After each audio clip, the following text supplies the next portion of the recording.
This is a small painting I did, a watercolor, when I was at a church retreat walking around the lake at Doxey State Park in Mississippi. First thing I do usually on painting like this is get the painting wet all over, get the paper wet all over, and just apply the basic colors that I see, starting in the background.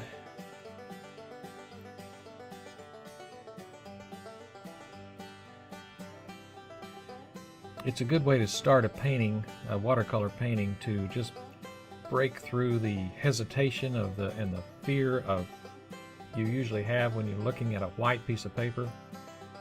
Just wet the whole thing and do a wet and wet colors here and there. Look at your reference and get a general idea of where the colors are, and don't be shy to go ahead and put some of the darker colors in.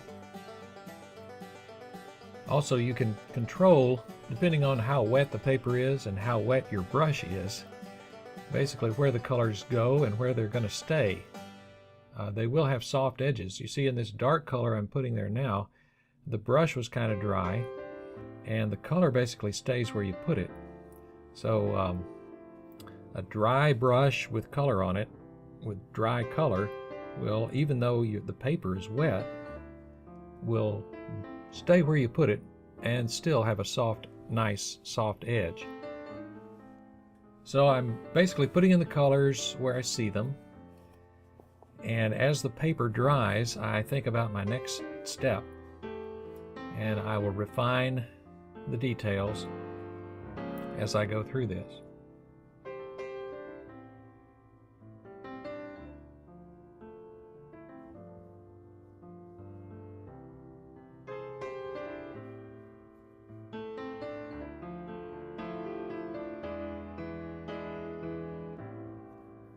You see that I am going around the tree trunks for the most part, thinking about the various layers of the reflections in the water.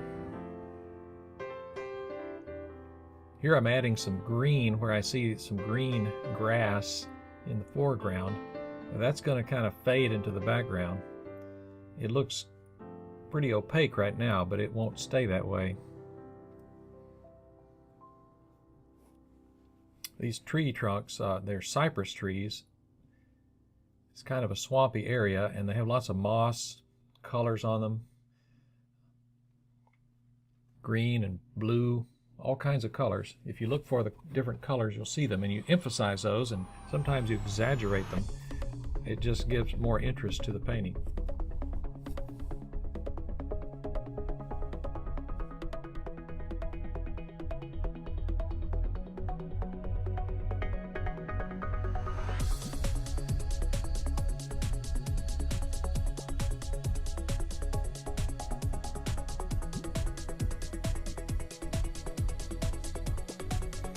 A phenomenon that artists notice, and it adds interest and variety to a painting, is how that you see a shape that crosses a dark area and then crosses a light area, and the shape will end up like a telephone pole or a tree trunk.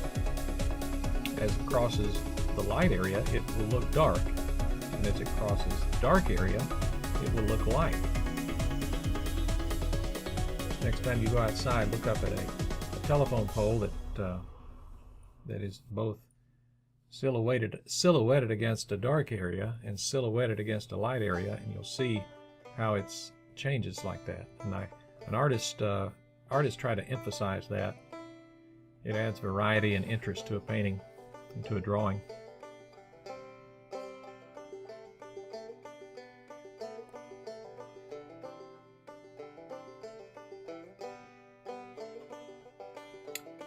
Using the side of my brush to add interesting texture to tree trunks.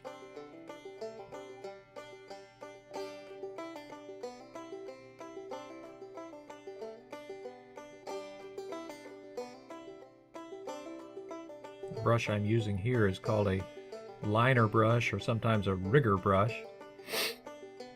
Watercolorists have traditionally used these brushes to do the rigging in ship and boat drawings.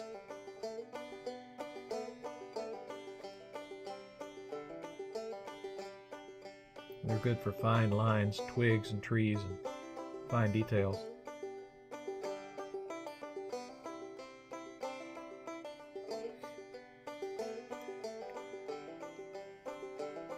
In nature, as things decay and scatter, it's random.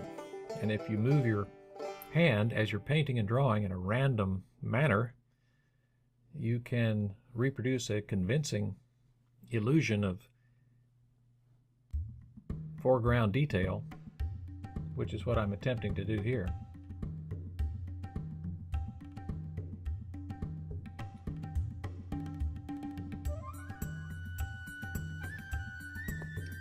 This path around, there's a path around the entire lake, and it has an interesting combination of gravel, twigs, grass, moss, and all kinds of things.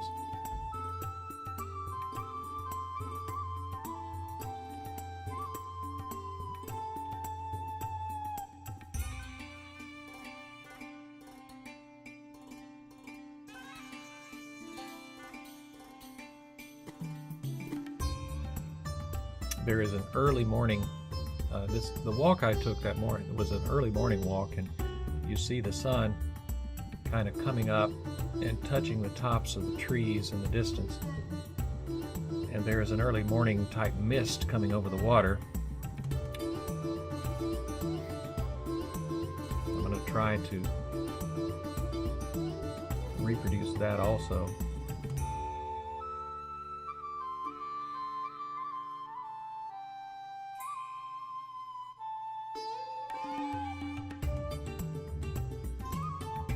There's a really good artist that has inspired me to render more detail like this. His name is Joe Dowden. He's British, I believe. Look him up, Joe Dowden. He's really good. He's better than I am, really. And he does these beautiful watercolors with a lot of, usually have water and reflections and puddles and a lot of beautiful detail.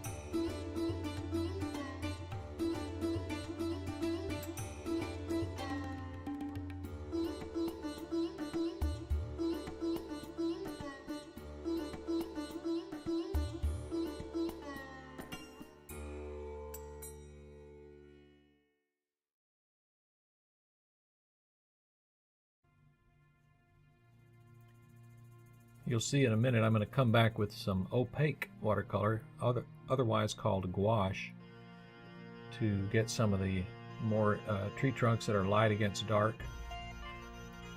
Yeah, there I go. I'm putting in the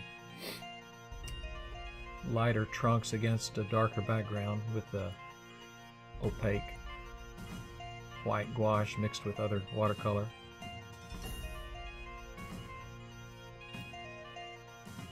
A pure transparent watercolor painting will not have any opaque pigment in it. Purists would not use this, but I use whatever works.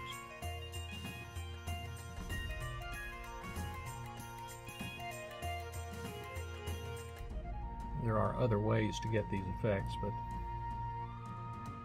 this is pretty handy for me. In a minute, I'm also going to use some Prismacolor colored pencil to bring back some of the brighter greens in the foreground grass.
There I'm using a green Prismacolor colored pencil.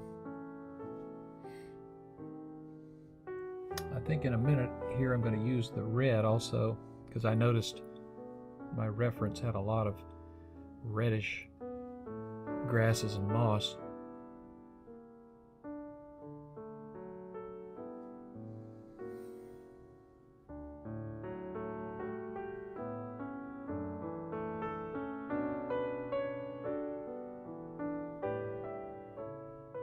That's my signature. Yeah, I think I did the red after I finished filming. I went back and did some more red colored pencil you see there. Also, I had a dry brush with some white gouache on it, and I emphasized the mist over the water. Thank you for watching. If you would be so kind, you can like and share and subscribe. I would appreciate it.